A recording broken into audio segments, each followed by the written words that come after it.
That is a merging data in quartiles. Now what I'm going to do now, I'm from the entire data set.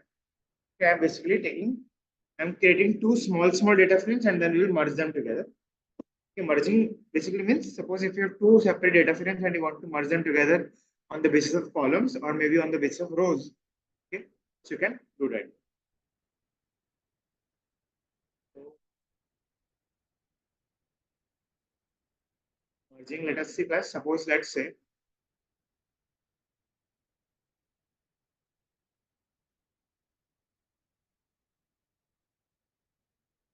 here data frame is there. I'll write here n1 is equal to n1 df dot drop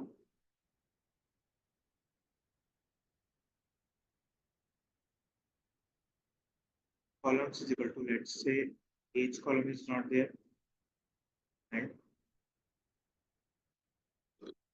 college column is not there. And from this we will slice out, let's say 45 to 49. This is n1. Let's say n2 df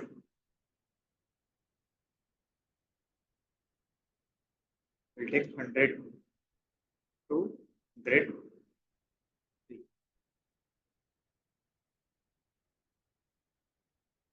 This is class n1 data frame.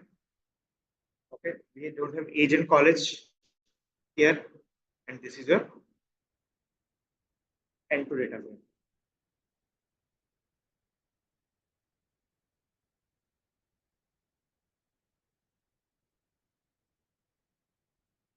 This is not merging. Let me cover combining first. Actually, merging I will use a different data set that will be better suited. Okay. Let's suppose these two are there. So what I can do,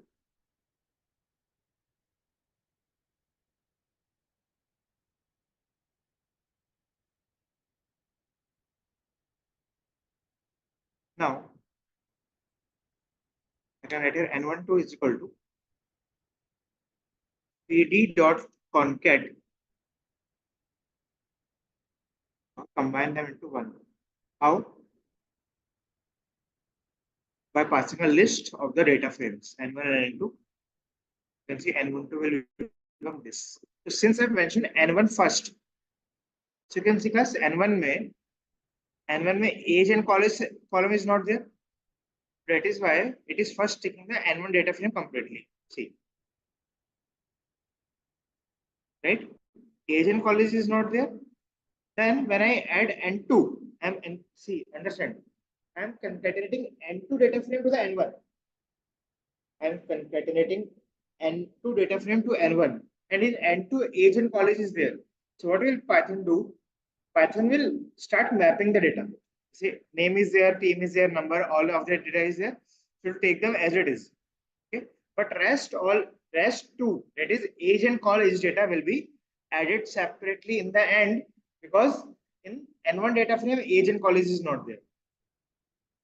All of you got this class or not? How it is concatenating?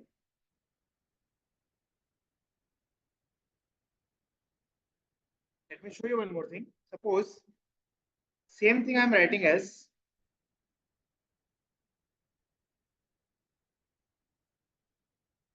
n2 and n1.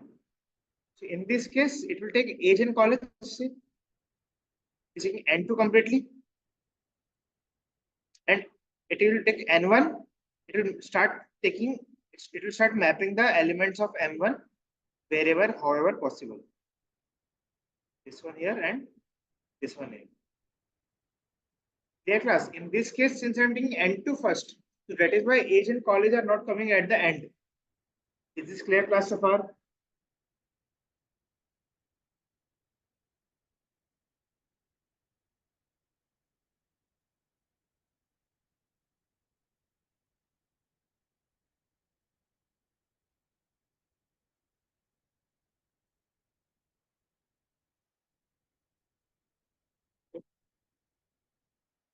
So this is there. Now let's see next.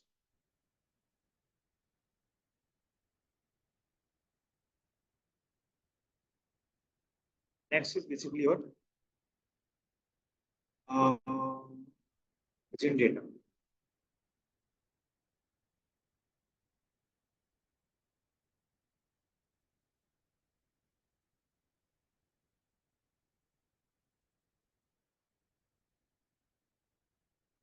Should combine call this concatenating.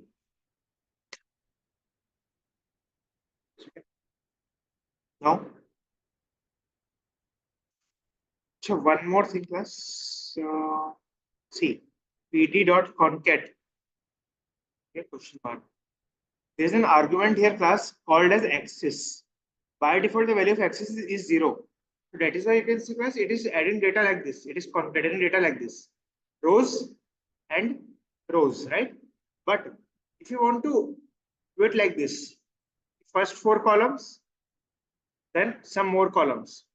Okay, so in that case, you can write x is equal to 1. Got this, class, everyone?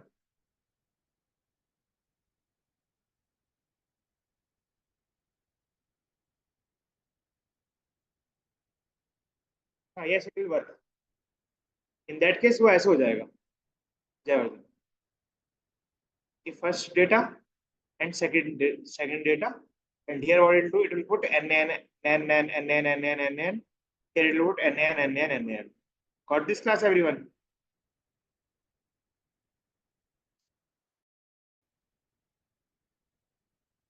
Here it is putting n. See. Got this, class, still here or not?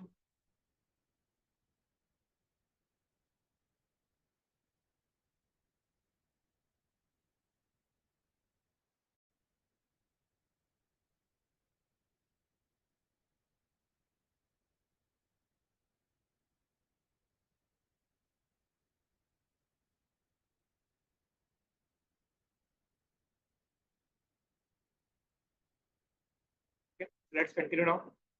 Next is, class, merging data in pandas. For merging purpose, class, I am creating some other data frame. Okay, it will be easier for you to understand how merging actually works. Okay, so we will write here, class.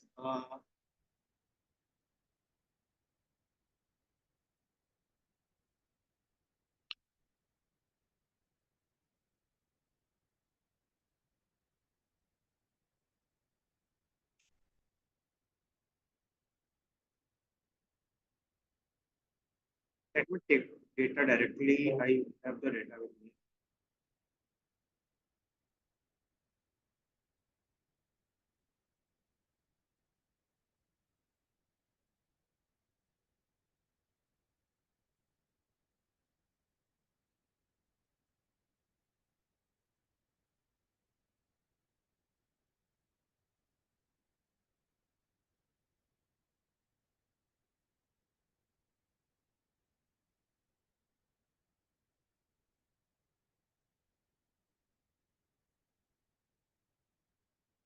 Okay, we have these two data frames with us. Let me explain. Let me show you. L is there and R is there. Class. Now tell me, class, can you see like? Sure. Tell me, class, just by looking at these two data frames, is there anything that is coming to your mind? Anyone? That with respect to the two data frames, is there anything that you can column names are same? Yes. Any other observation?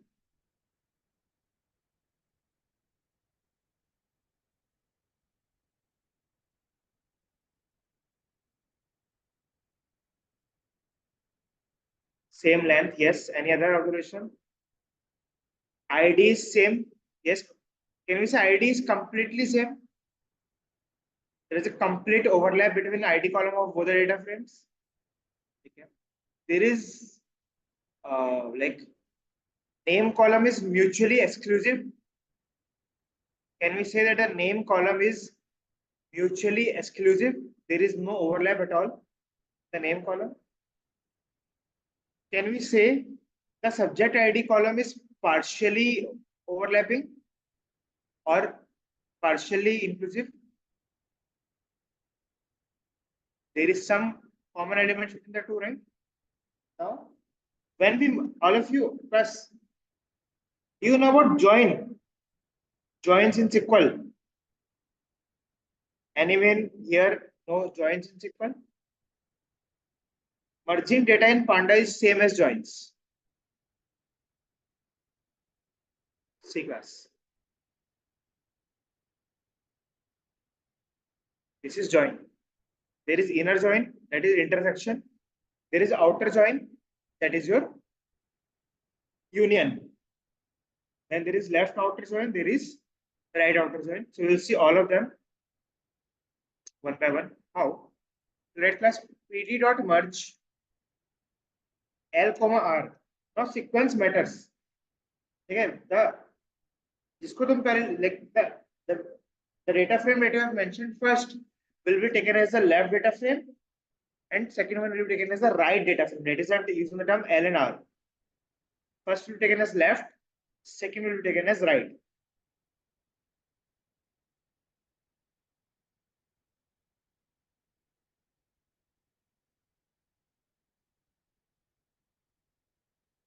Left and right. Now if I simply run this code class, I will get nothing at all. Okay, but class there is an argument here. Which argument? On argument. You have to mention that on the basis of which column do you want to merge them together. Suppose let's say class I want to merge them on the basis of name column. In this case also I will get nothing. But let me show you one thing. Suppose let's say I want to merge them on the basis of ID column. So class, what happens? Now there is a default argument called as how, and the value of the default value of how is inner. Okay, and inner means what?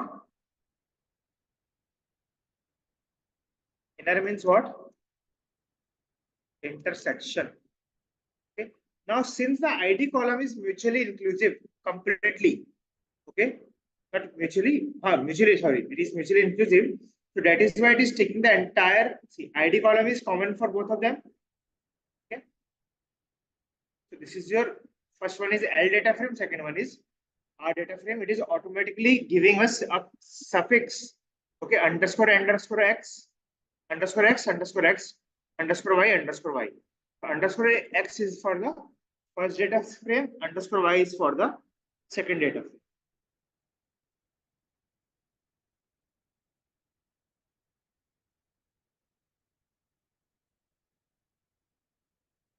Clear class so far?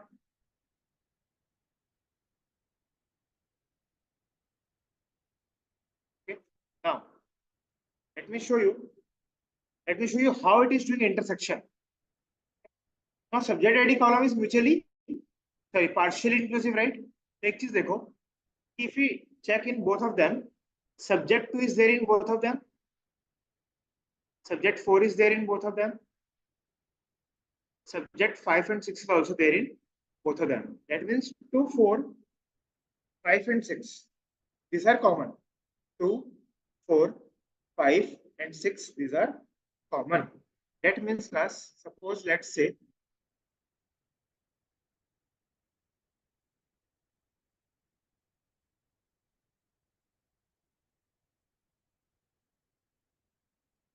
see, it is taking only those 4. This is your L data frame, and this is your R data frame. Okay, it is showing intersection between the two, 2, 4, 5, 6, only those elements which are common between the two. Is it clear class so far?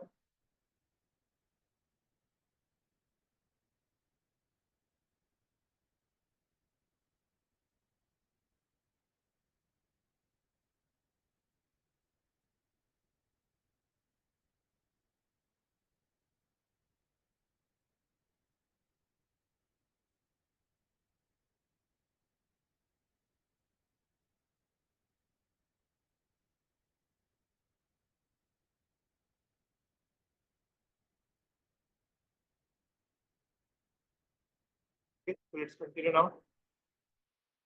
It will give common data between two tables. It will give common data between two tables with respect to a column. You have to mention on the basis of which column you have to find out the common elements.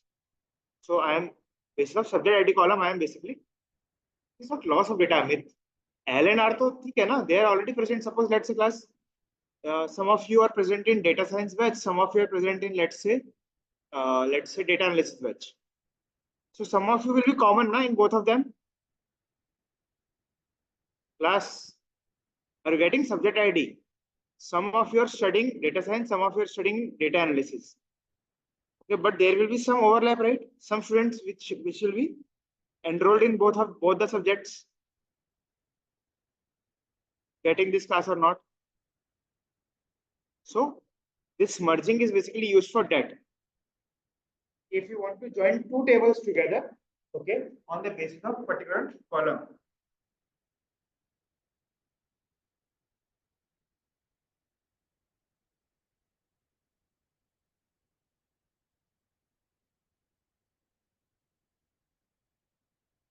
Okay, so let's continue now.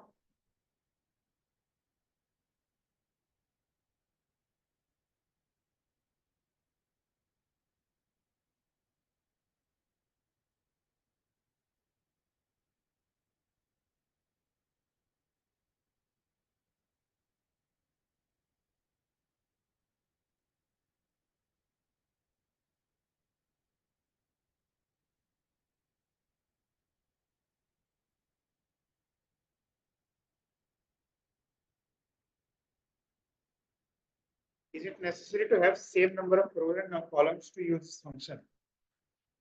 No, not necessary, no. It is just a coincidence that their columns and rows are same. It is not necessary, Vishal.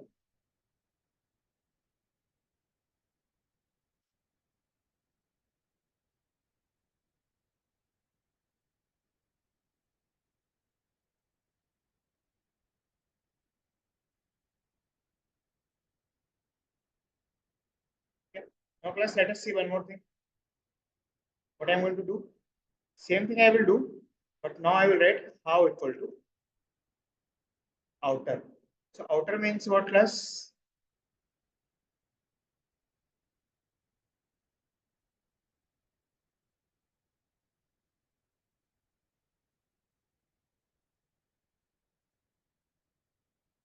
Is union.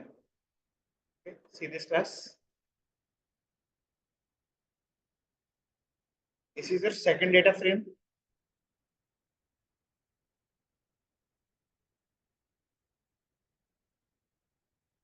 And this is your first data frame. It is taking a union of both of them. These are the common ones.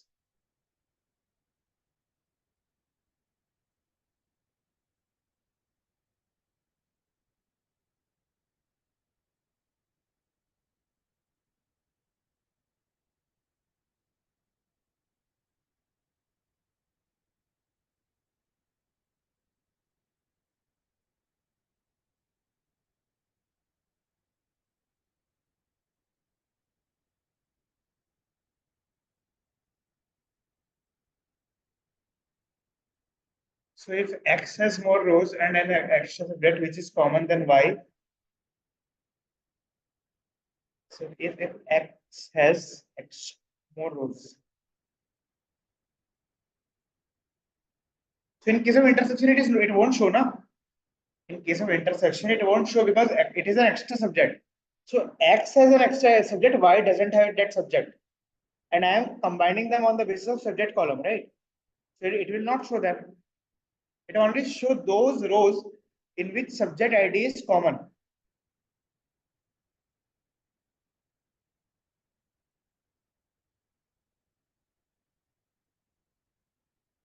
Extra subject is there in yours as well. So that subject is there, but row is missing. In that case, it will show NaN. Shall.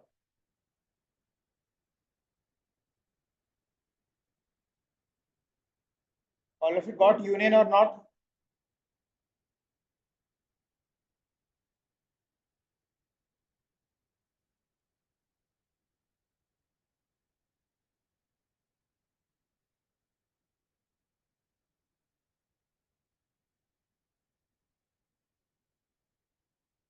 Okay. Now let us see class. This is called as union or outer join. Let us continue. Next is your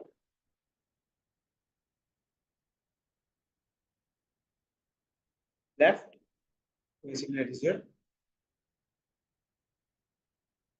outer left join. Basically, it is, see, left me what it will do.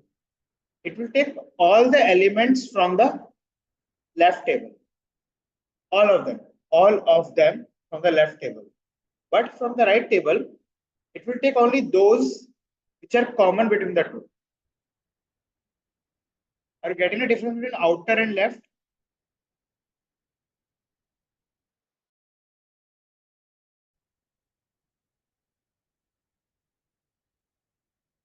That is why I was saying that sequence matters. L comma R.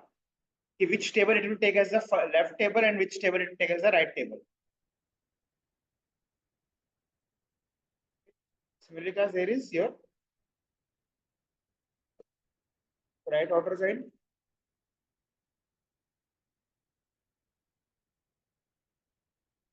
You can see it is taking all of them from the class, all of them from the right data frame,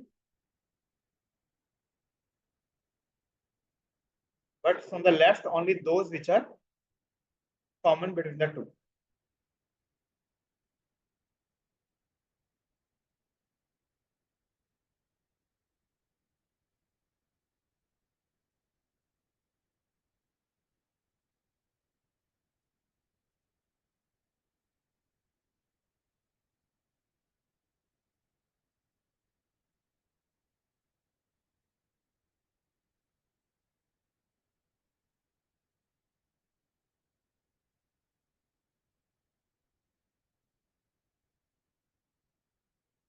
Yes, by default. If you don't mention how at all, it will take inner join. See, here I have not mentioned how at all in both of them. So by default, it is taking inner as default. That is why, see, name column was giving us nothing. That is why name column was giving us nothing, because there is no overlap in the name column at all. It is mutually exclusive. Clear class, all of you understood. Merge is really important. Join is also important in SQL. Merge is also important in your pandas. With respect to interview also, in general also.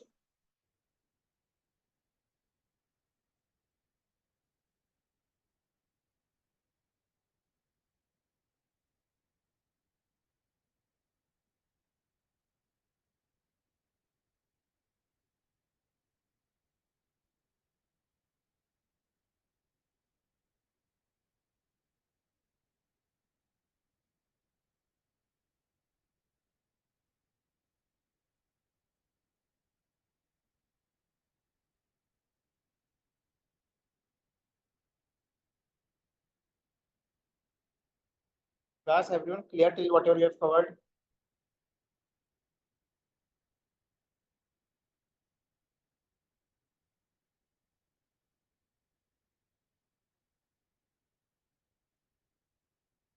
Please, you can confirm on multiple column. Acha, yes. That also you can do. Suppose let me show you that using, let's say, using inner. Let me show you. You will understand better. Okay. See, by default, it shows like this. Now, class, can you tell me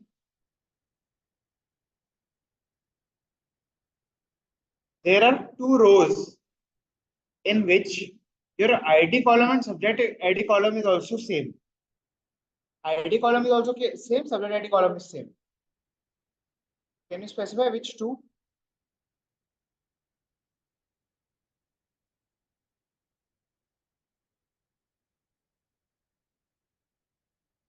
No, no, Ranjit. At a time, you can only join two of them.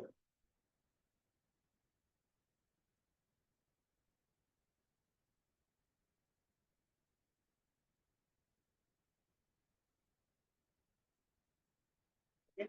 Now here C class. इनकी ID भी same है, right? For these two, and their subject ID is also same. Yes. Yes or no? cannot take 2. Why? कि 2 जो है उसकी subject ID subject 2 है for first data frame, but for the second data frame 2 ID has a subject ID 4. So this is not common, na? 2 is there in both of them, yes, but it is not. But subject ID is changing, right, class? I am asking ID and subject ID, both of them should be same for both the data frames. Are you getting my question?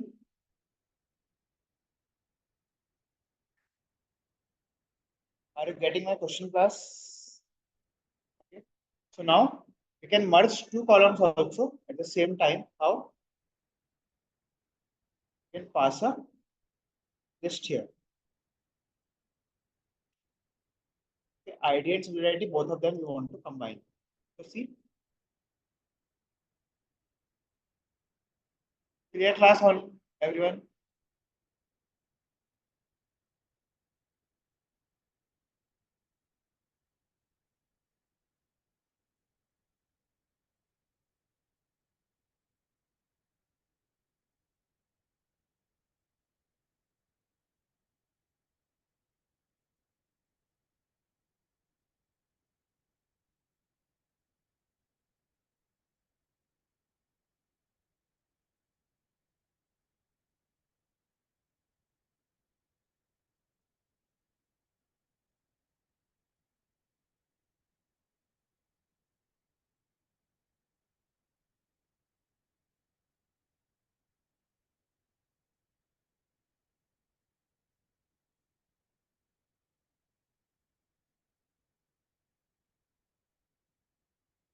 Yes, Jagdish. So that is all about class merging data in pandas. Let's continue now. Next is class descriptive statistics in pandas. Okay, so read this once. Descriptive statistics is a study of data analysis to describe, show, or summarize data in a meaningful manner. So it involves the calculation of various measures, such as measure of center. Anyone, what do you mean by measure of center? What exactly do we measure in measure of center?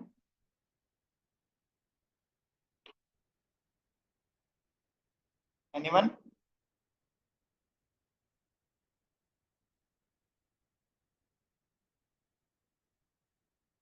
Okay, when we say measure of center, it is usually taken as the median value, middlemost value.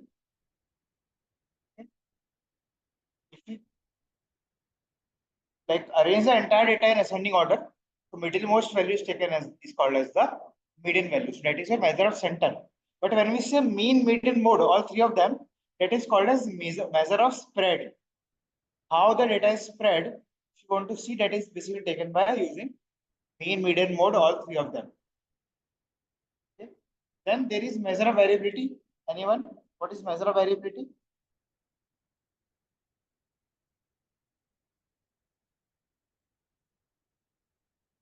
That is standard deviation and variance. Yes.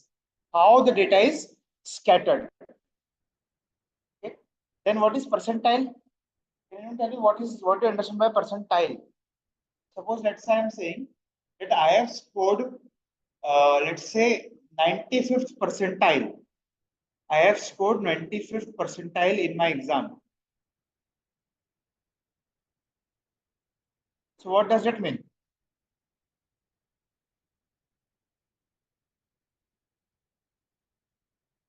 When I say I have scored 95th percentile in the exam, what does that mean? Or in other words, you can say it means I am in the top 5% of the population who gave the exam. Okay. So you can see it by definition also, class.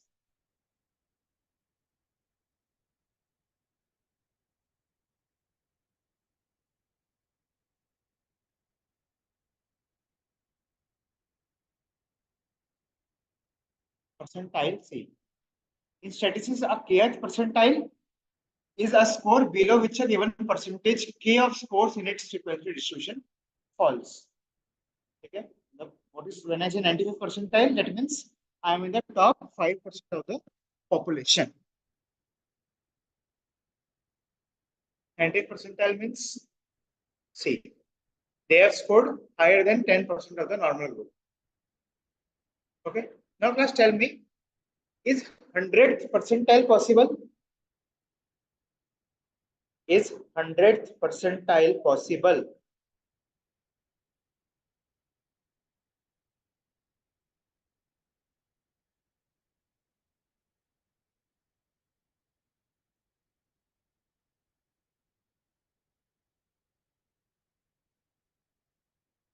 No, na? No. 100% is not possible. 100th percentile is not possible. 100th percentile means that 100% of the population is below me. Is it possible? When I say 100% of the population has scored less than me, is that possible? No, na? Because I am also part of the 100th percentile. 100% population. Okay, 99.999 percentile is possible, but 100th percentile is not possible. Is this clear, everyone, class?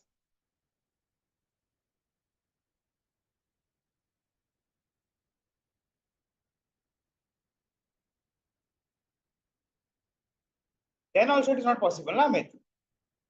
I am part of the 100% population. Na? Okay. So all these things, class, basically are your descriptive statistics. Now, from this there is one more term that comes in, that is called as quartile. Quartile means, anyone any idea?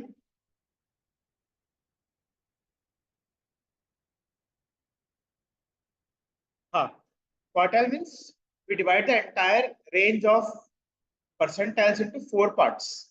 Okay. First part, suppose this is the entire population, let's say.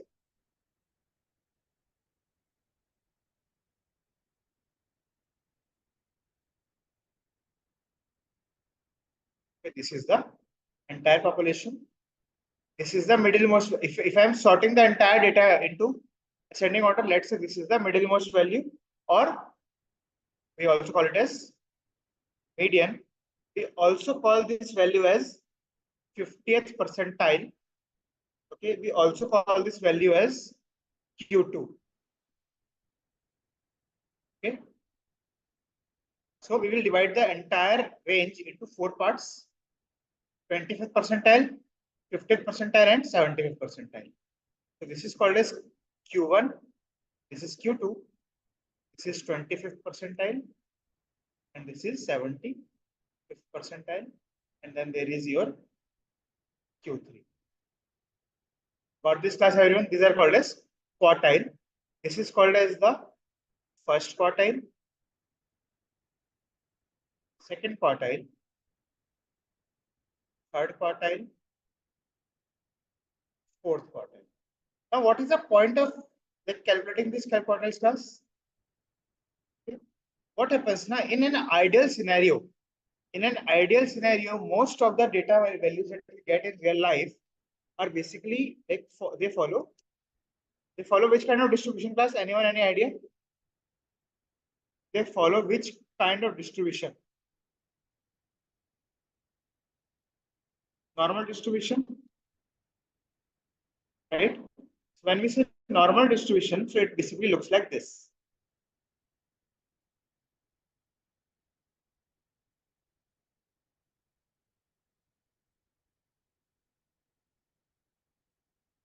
See this, class. Now, considering that this is the entire population from here till here, so this is what? This is what, class? The median value, right? That is 50th percentile, right? Okay. So you can see that majority of the population, when we see here in the data set, plus majority of the population actually lies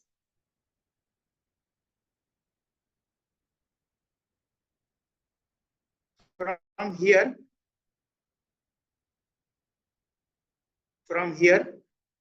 till here. Do you agree to this or not, class?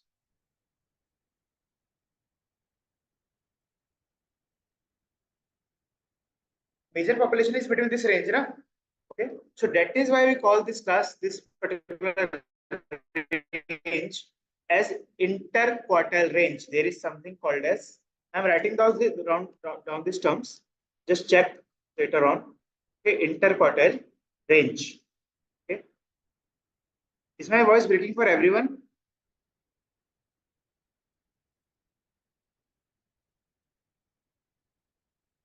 Is it better now, class? Is it better now? Hello? No. Yes, perfect.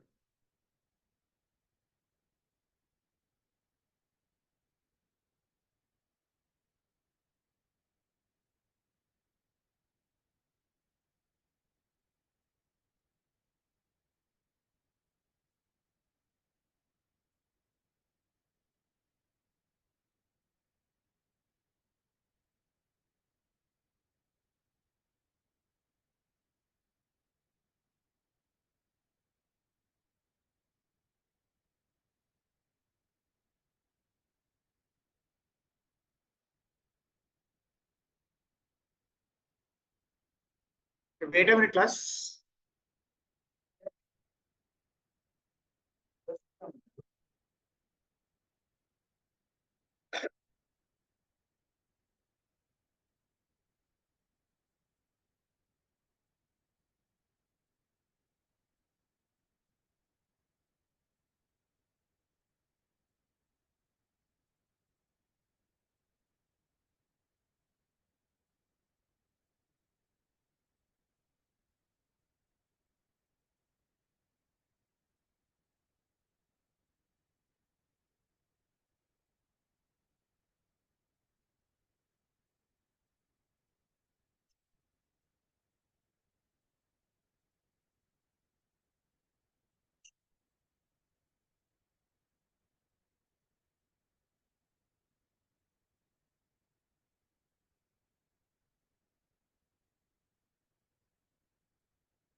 Tell me one thing, Rajesh, is it better now?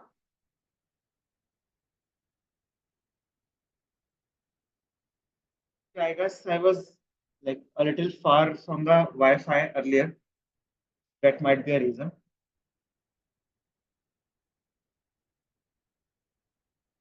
Chalo, whatever. Let's continue now, class. So this is basically class interquartile range. Interquartile range is basically the range from Q1 to Q3. The range from Q1 to Q3. Let me give you a better graph. Just give me a minute. See.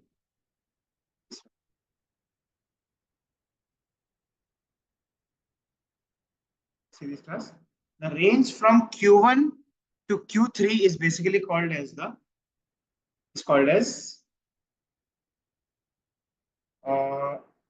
no. No, Mahesh, no, we have not started with stats. Okay, I'm just covering some topics because that is part of your data analysis library that we are covering right now. The Lunbe material, Ranjit, I'm not sure about that. You can talk to the team. Okay. I myself I don't have any material because maybe it will be shared with you when stats start. Okay. During stats, some material will be shared with you. At that time, you'll get all these things. Okay. So there is class IQR, interquartile range. Okay. So interquartile range basically means the range from Q1 to Q3. Why we call why thing is important? Because majority of the values lies between this range only. Majority of the data population, whatever you are analyzing, okay, will be present between this range only. That is why this thing is called as interquartile. This is why it is calculated separately. Okay. And IQR can be calculated using Q3 minus Q1. See, interquartile range is a measure of spread equal to the upper quartile minus the lower quartile of an ordered set of data values. If you like arrange them in an ascending order, so the values from Q3, so Q3 minus Q1 will give you IQR value. Clear class everyone so far?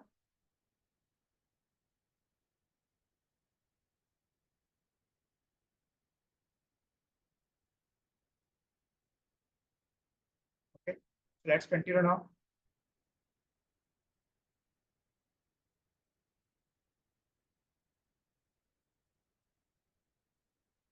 Okay, also 25th percentile, as you can see, is called as a lower quartile, and 75th percentile is also called as the upper quartile. That is also a term that we use. Say this C class.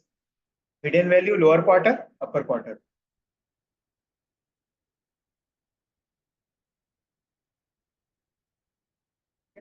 Now class, why we are covering this? Let me show you. Suppose let's say we have DF data frame with us. Okay, now what I can do, I can write here DF dot describe. So you can see class here, describe method is basically used, describe method is basically used for descriptive statistics. Basically, it will give us some data. What data? Count. First count is there. Count will basically gives us number of non-null observations that I covered in the last session also, if you remember. Mean value. Okay, acha, describe now by default will take only numerical columns into consideration. It will take only numerical columns into consideration. By that I mean, suppose let's say I have this DF3 में क्या था हमारे पास? DF3 में we had this, and DF2 में क्या था? Suppose let's say I write DF3 dot describe. Okay, so see, it is giving us false num and height num also. Because now, see, height num normally is what? Your it is present in non-numerical format. So here we converted that into numerical format, height num. So now we can use that also. So count is giving us number of non-null observations. Mean to average हो गया. Standard deviation basically class. Okay, then minimum value. Minimum value we saw that minimum age is 19 and maximum age is 40. Now this 25%, 5%, 50% and 75%. These are basically your quartiles. This is the value class of the 25th quartile. This is the value of your 75th quartile. And this middle one, okay, this is the value of your median or 50th quartile. Clear class everyone?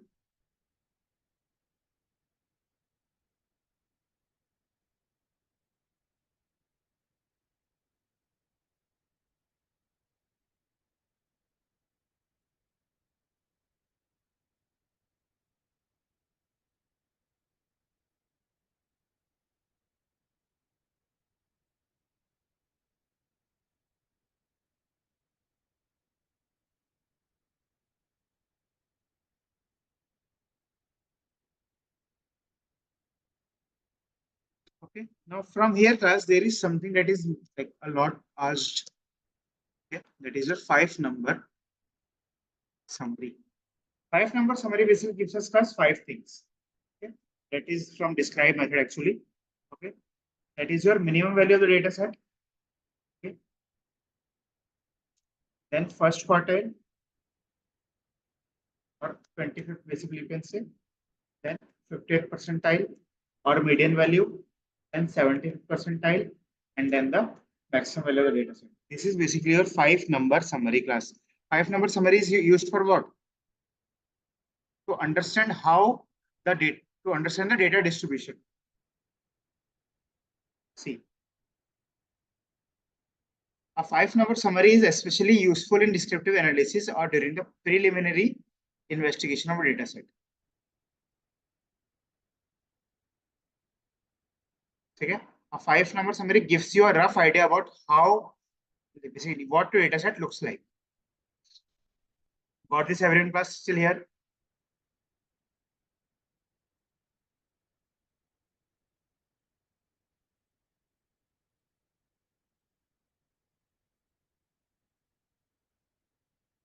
Their class still here?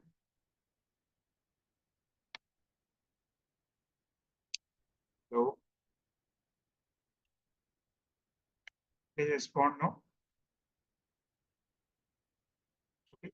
For getting 5-number summary, you can take it from the describe method. You will get the information. Now, as a describe method, what will happen? It will by default take only numerical data. But suppose let's say you want to take non-numerical data as well. So what you can do, you can write here include is equal to O. So O basically means class object data.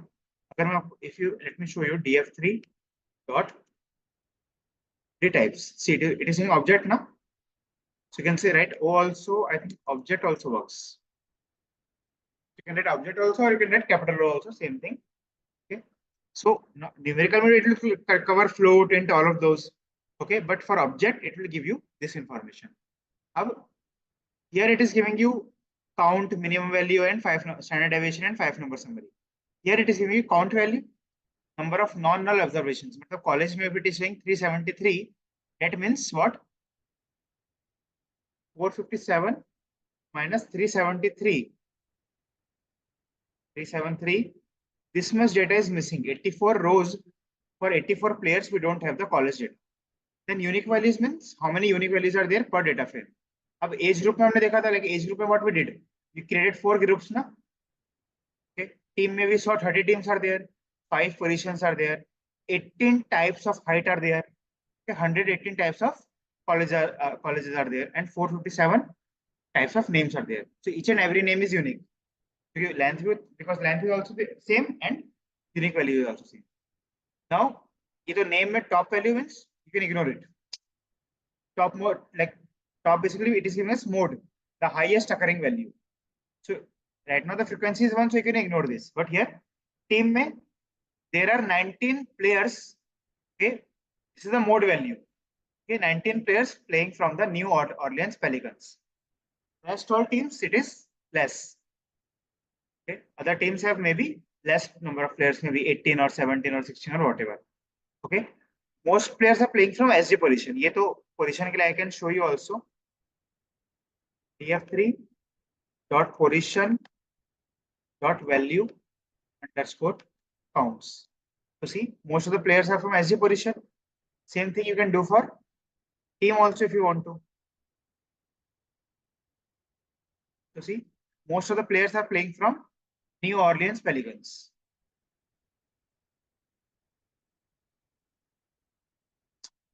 Because each value is unique now in the name column, Amit. If there are 457 rows, so obviously there will be 457 names. Because every name is different. But some players are playing from the same team. So that is why for the team column or the position or height or other columns, it is not same. Is everyone getting this class or not? Count represents null value, yes. So there is no null value in the name column. Why I am saying this? Because if you see length of the data frame, so it is also 457. So if it is saying count is 453, count represents null value nahi. Count represents number of non-null values. Non-null, जो null नहीं है. Object में O should be small, Imran. Write O no, simply, then you capital O. But if you're writing object, then small, lowercase. All of you got this class, everyone? Till here?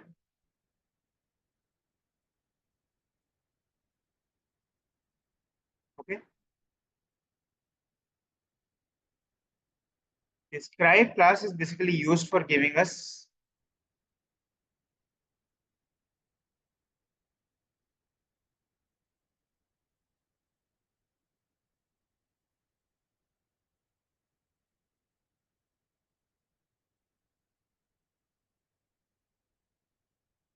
in all of you know STDs, standard deviation, and then followed by 5-number.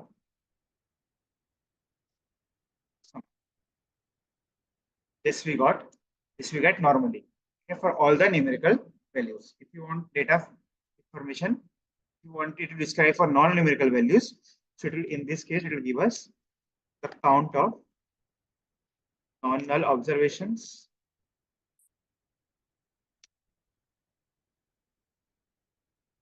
count of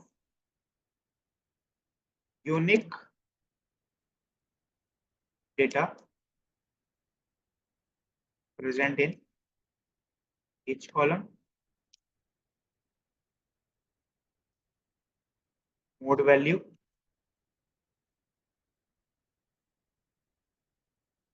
highest occurring value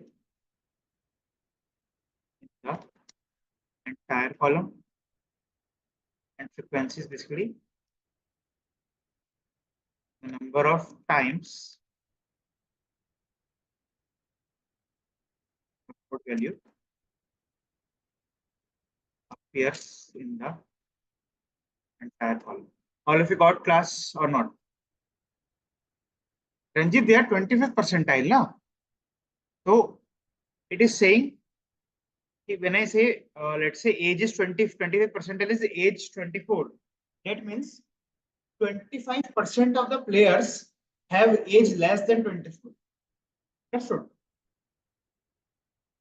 25% of the player from the entire population have age less than 24. 25% of the population of the players are present in the range of 24 to 26. Same goes for 26 to 30. Okay? Same goes for that 25% of the population have age more than 30. Clear class? Let me show you. You might not get like this. Just a minute. Just a minute. Import Cbon as SNS. It will become easier for you to visualize. Just a minute. Just a minute. क्या है हमारा? I was talking about which column? Age column, right? So what I can do is SNS dot boxplot. Boxplot is basically gives us 5-number summary. X is equal to df3 dot age.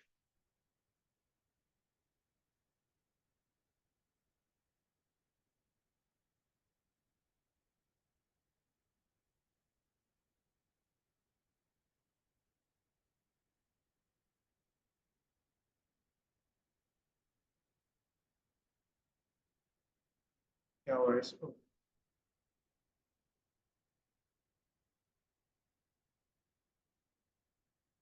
Series class.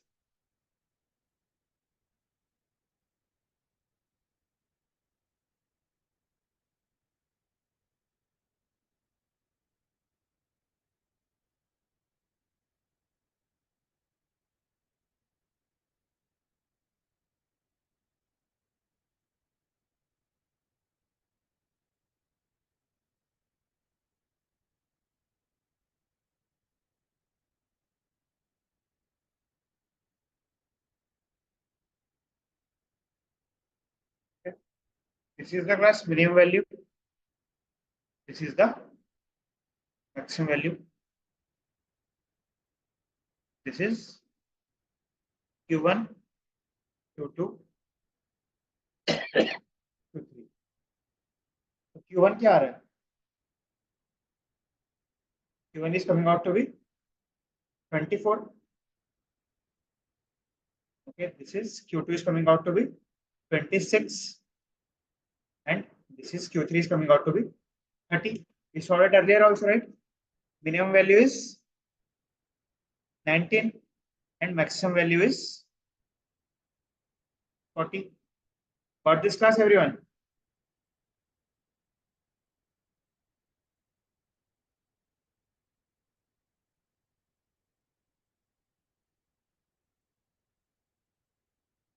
Yes, Madhumita, this is box plot.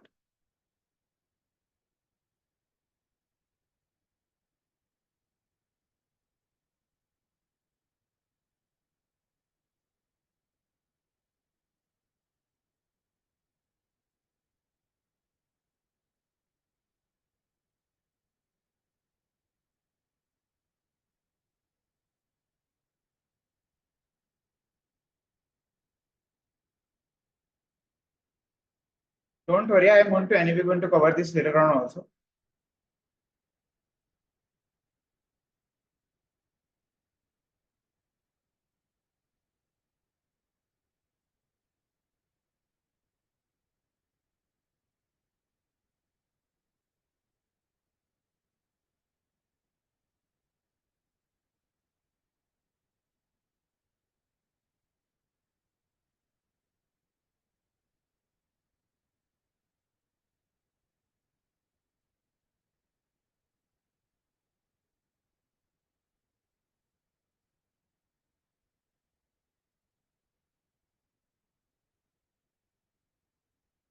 Yes, Sri. Next point mentioned here is an outlier. Outlier I will explain separately, class.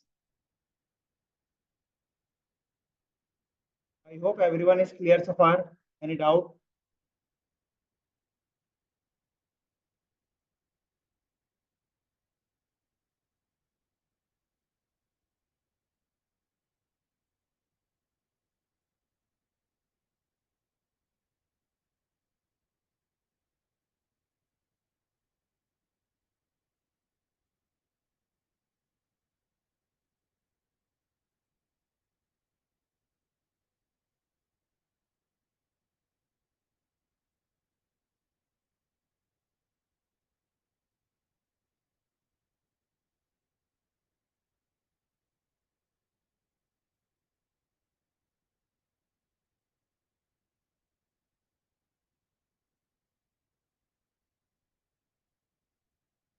So that is there.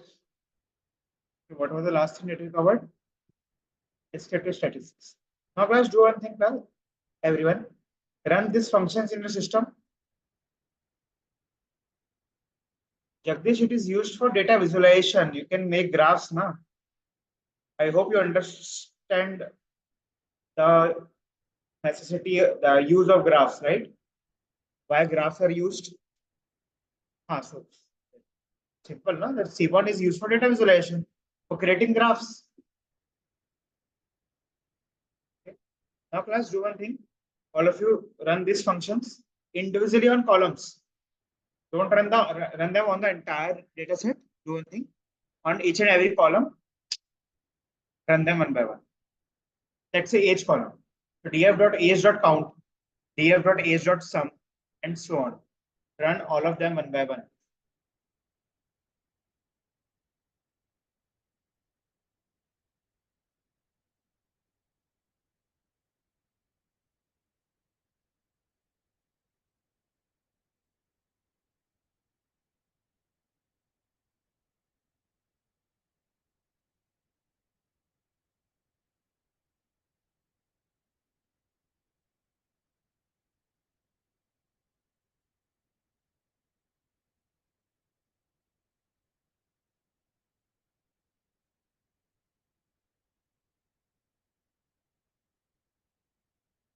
Stats will be covered by someone else, I guess.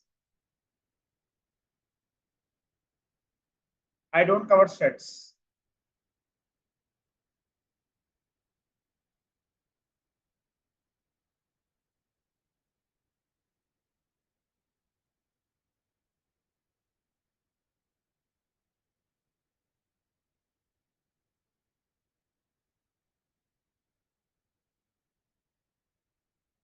Let's quickly work on all these functions.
Rishabh in the drive folder.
Okay.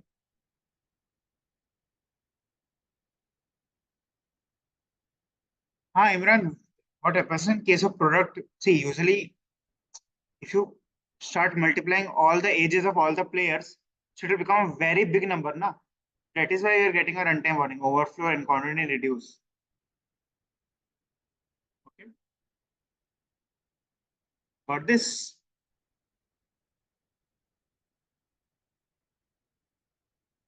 So ideally, in our scenario, age calculating the product of the age doesn't make sense, right? But there is no use of that actually.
Yes, obviously. First, you're basically, Imran, you're slashing out 10 to 20, and then so 10 to 20, it should not throw warning, I guess. See, again, it depends what data is there between that range. अगर हम ये करेंगे तो it will give us a very small range, right? Now on that, we will apply dot age. So we'll take out the age column from that, and then on that we will apply, let's say, dot. See, very big number we are getting. You can see it sequentially also. So when it gives us e plus 0, 1 na class, e plus 0, 1 basically represents 10 की power 1. When I said 2.4, ये जो e plus 0, 1 है, this means 2.4 into 10 की power 1. That means 24 age. जैसे ये है, let's say this number. This is what? 1.74 96 into 10 की power 4. That means 17496. Got this?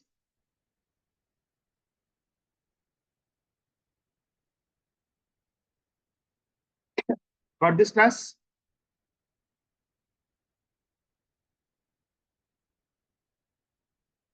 Okay.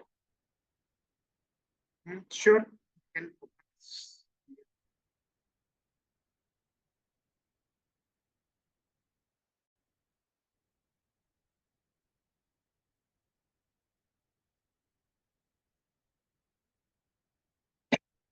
comprad or your basically cum sum is basically cumulative sum. हाँ, step by step. जैसे यहाँ पर अगर मैं दिखाऊँ, if I give show this to you, ठीक है? First will be 24 as it is, right? Second will be second value that we are getting will be the multiplication of the previous output and the current input. Current input is what? 27. Sorry. It is 27 multiplied by 24. So it is giving us 648. Okay. Then next time that will be your previous output क्या है दोबारा? 648 multiplied by 27. It will give us 17496. Understood? Current input and the previous output. Got this, class, or not?